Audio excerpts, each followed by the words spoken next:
Hello everyone, and welcome back to my third Battalion Wars 2 units video, where I'll be showing the Anglo units this time. And it took longer than I wanted it to make this, but that's because some of the levels were actually more of a pain than I expected them to be. Namely the first one, which we're going to go to the second mission of the game. Primarily to show the naval transport, but also I figured some of these early levels don't have much to them, so I wanted to add some stuff to this one and also show how it's possible to add units that only show up in cutscenes and stuff, because I did mention the solar fighter being in the first level. Well, in this level there are frigates and heavy tanks that only show up in cutscenes, but you can use them if you add more into the level, since they already exist in it. And I will also attempt to destroy the naval guns, but it's a lot harder than it will seem at first, mainly because of the way I have it set up. Oh, bomber, stay back.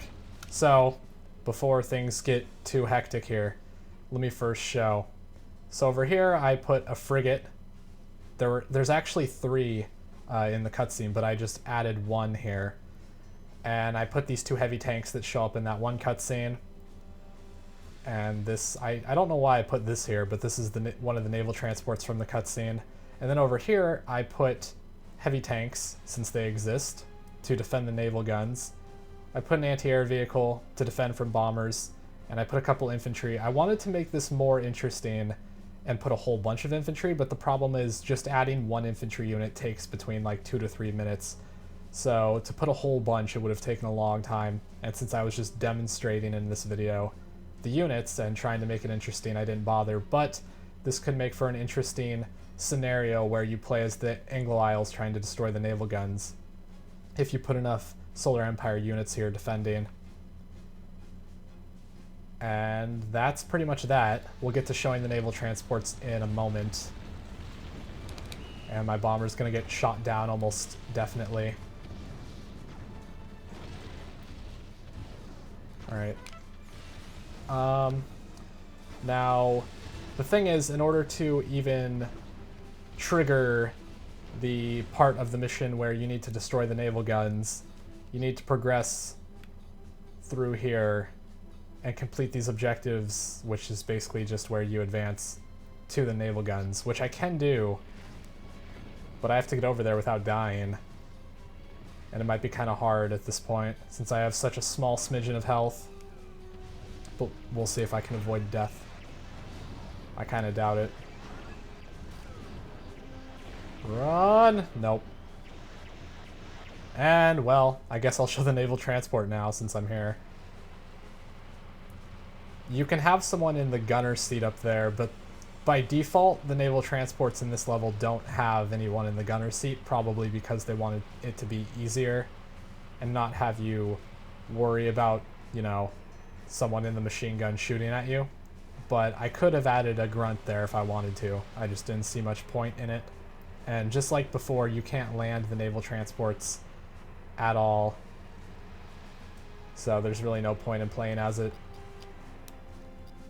Now the problem here, oh, this might be tricky.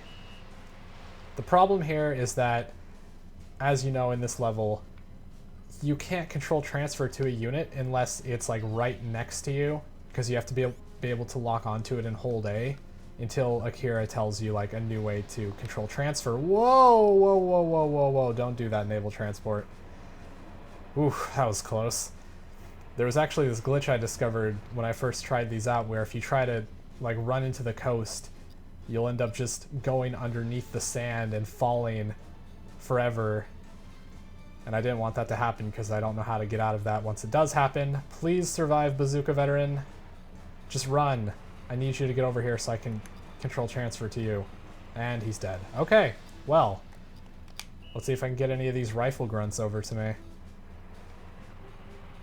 I should also mention the reason why my units are dying so quickly, because they usually wouldn't die that easily, is because I wanted to also try nulling out all of the defense and offense buffs that you have for your unit specifically, and also for the army you're playing as. So right now, the Solar Empire and Anglo Isles both do equal damage to each other. Even the commanding unit will receive the same amount of damage as just any other unit, and he also will only do the same amount of damage as a regular unit, which means it's really easy to die and much harder to kill things. So taking the naval guns will not be a piece of cake as it probably would have been otherwise. Not to mention the heavy tanks make it hard, but are my grunts going to make it? They're probably just going to be stuck over there. I might have to restart this mission and quickly run as the bazooka veteran and try to get over there. I've done it before, but it's really... I can't do it reliably because this level is tricky the way I set it up. And I probably could have made it easier, but it was already a ton of work as it was. We're going to control transfer to that light tank. No, I didn't want it. Ugh, dang it. Stop, stop, stop, stop, stop, stop. There we go. Okay, I meant to lock onto this light tank and just run. I did not want to order my troops into attack mode.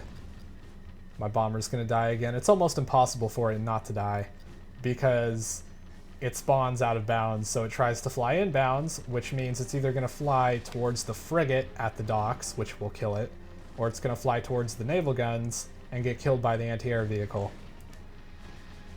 We'll get more of them later, so it's not the end of the world, but still kind of annoying.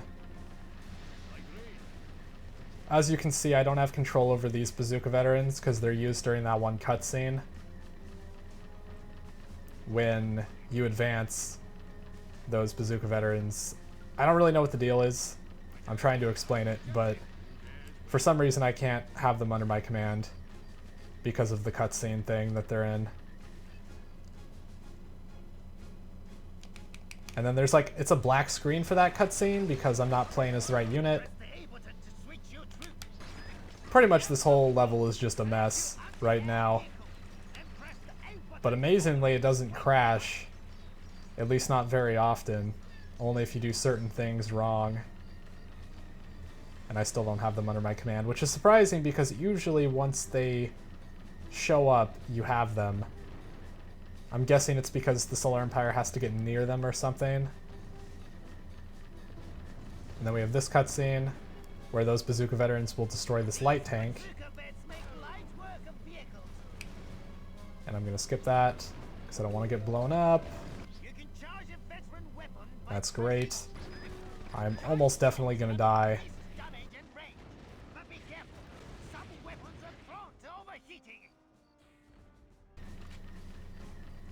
Okay, third time's the charm. Let's see if I can actually make it to the naval guns.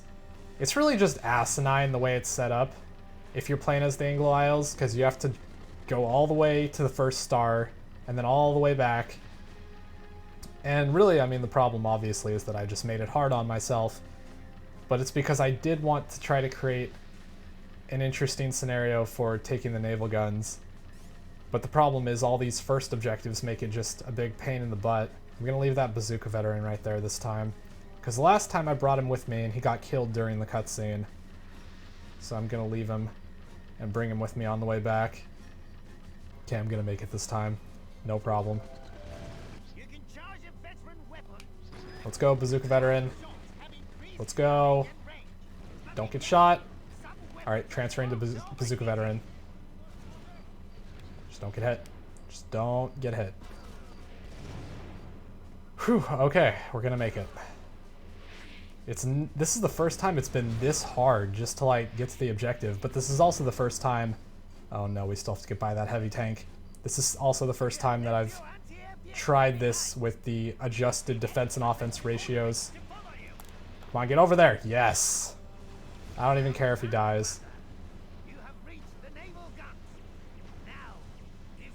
Yeah, he's gonna die. As soon as the cutscene's over, he's just dead. Yep. And that's fine. I did what I needed to do. Hey, my bomber's still alive. Give me that bomber.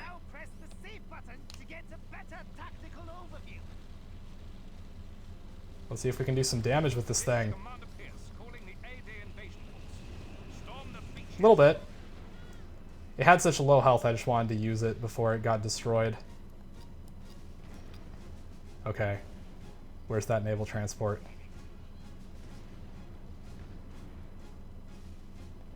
As long as it doesn't get destroyed, I'll have some units when it lands.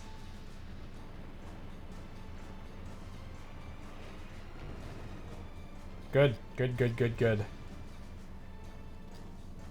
And transfer to that bazooka vet. Let's go. Do I not have them under my command either? I don't. That's weird. But totally fine with me. Let's get rid of this anti-air vehicle first and foremost. There we go. Oh, also, I should mention, I completely forgot. But for some reason, the naval transports show up in 2 slots here. I don't know why. I tried to fix it, but I didn't try that hard. It's the first time I've seen a glitch like that where a unit shows up in 2 spots. But those are the same naval transports. They're just showing up twice for some reason. Also, as you can see, there's a lot more infantry that just arrived here. It's because something you probably wouldn't know unless you were actually doing this, because you would never really bother to leave your units behind, is they have it set up so that once you get to the naval guns, the Solar Empire units will automatically run to them. So I guess they did that because it's the 2nd level and they figured you might leave some behind. So these units are actually on their way to the naval guns, which is pretty convenient. It's a pretty convenient setup for me, because the units will just like arrive here all on their own.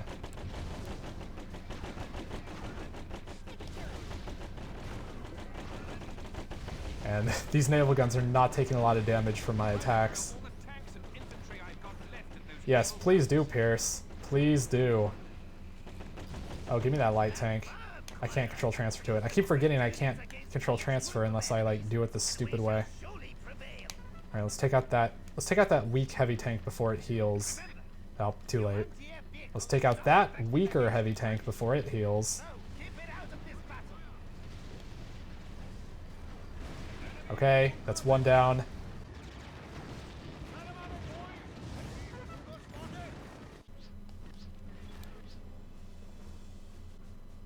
Also, I just realized there's like a bajillion naval transports just all... I never noticed when I was playing as the Solar Empire, but I guess they all just kind of like clump up along the beach.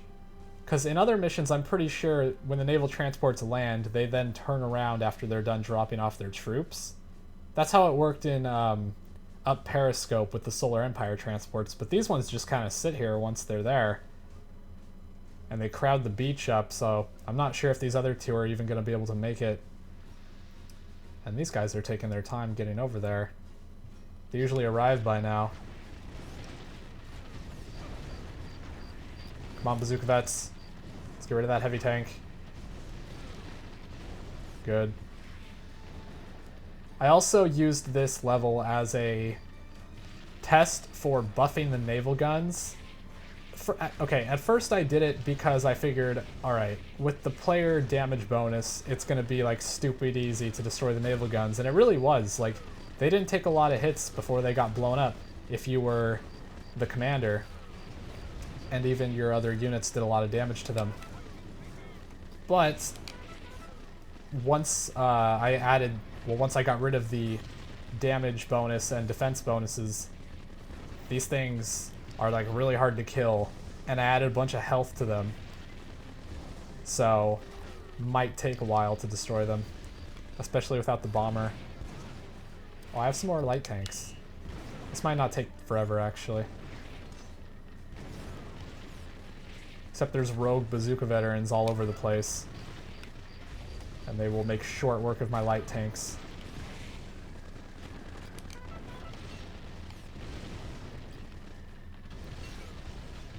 Of course, once they're dead... There's a flame vet. Once they're dead, there will be nothing defending the naval guns anymore, so...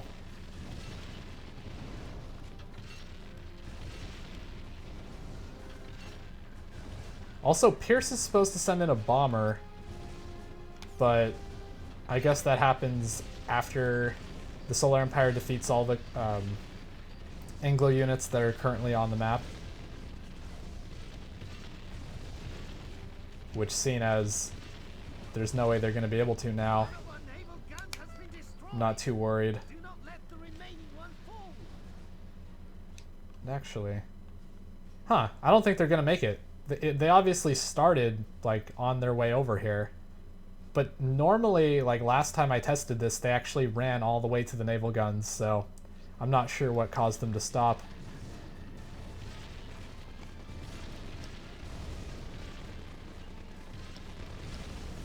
Okay, let's destroy this last naval gun and get on to the next level. This one was by far the most challenging to show.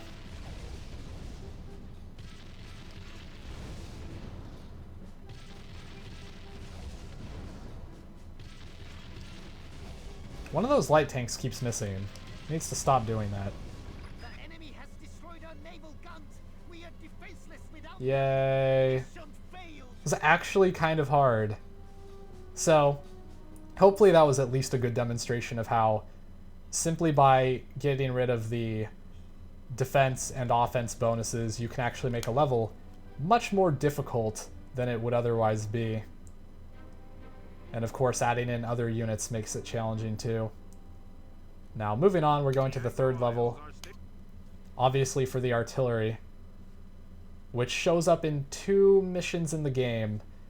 This one and the last one of the Solar Empire campaign, which strangely, it's not displayed. Like when you go to select the mission, there's all of the units displayed before you press like start.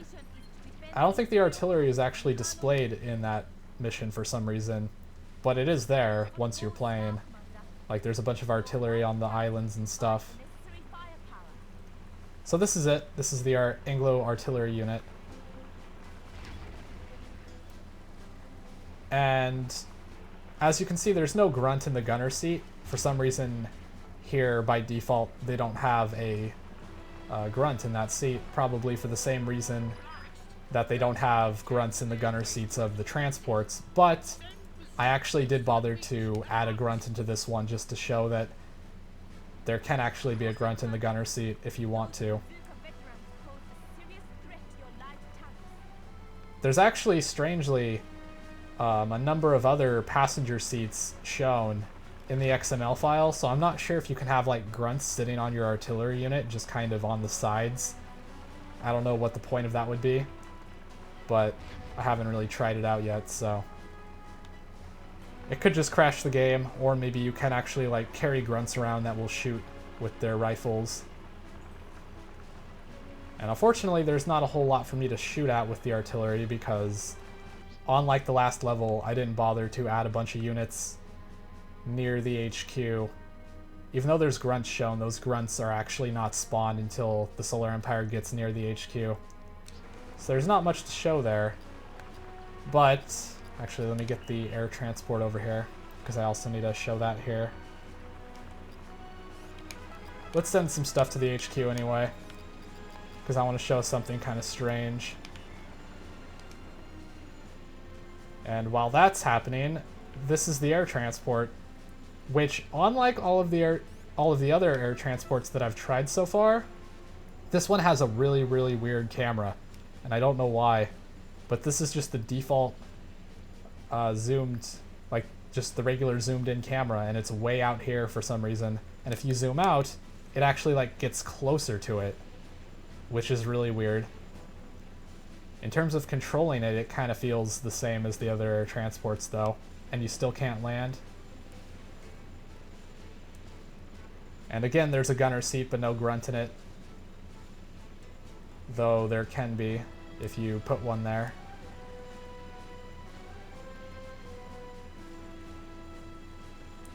Also, in this level there is a helipad here. I'm not sure if I mentioned this in one of the other missions, like in a previous video. But if you capture the helipad, nothing happens if you're the Anglo Isles. Like, it will turn yellow and show that you captured it, but obviously you won't get any reinforcements from it.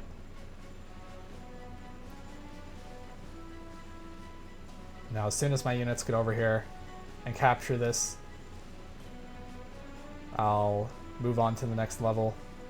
Mainly because I want to, like, show that when you capture the HQ, on, like, most levels, it doesn't actually give the Solar Empire defeat here.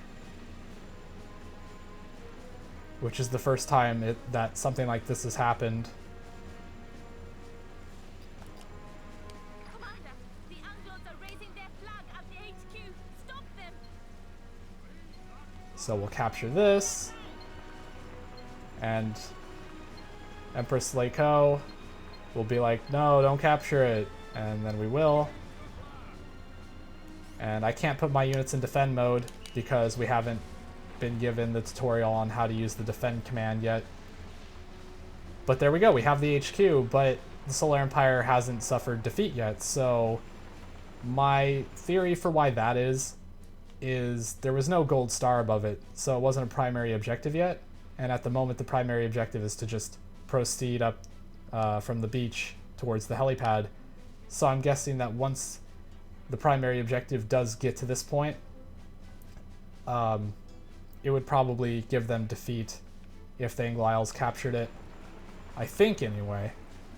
Because it's pretty strange that it doesn't give them defeat, like, just from capturing it right then, since in other situations, such as destroying the naval guns before it's the primary objective, it actually gives the Solar Empire defeat.